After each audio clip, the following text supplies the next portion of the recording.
Okay, let's do this. Welcome to Payag sa Baybay. Pagkato naman to guys. Pagkato naman to ka-sausage. Kaso.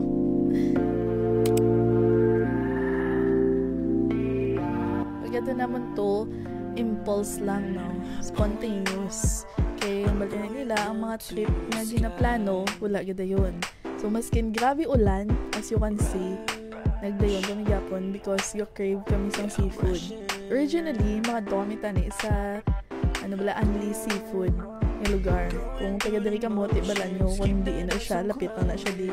Pero kay permanently close na sila, kasad, nagkato kami sa tupad. Which wala, gid kami na sa point.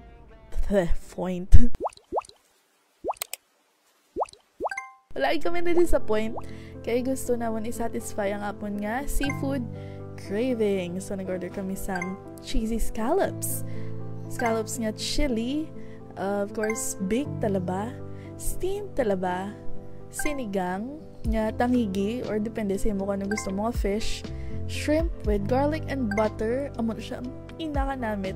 And may akala kami native adobo kaya may isa kami kaupod nga medyo hindi siya okay sa seafood. Mild lang man. So, nag-order na lang kami manok. Of course, may rice. Pero wala ko na siya gindala. So, amo ni siya ang pinaka-namit. Ang sauce, ang shrimp with garlic and butter. Namit kidya. Pero tanan man nga food dito, namit kag sulit kid. So, 7 kami kabilog. And we only paid around 250 pesos.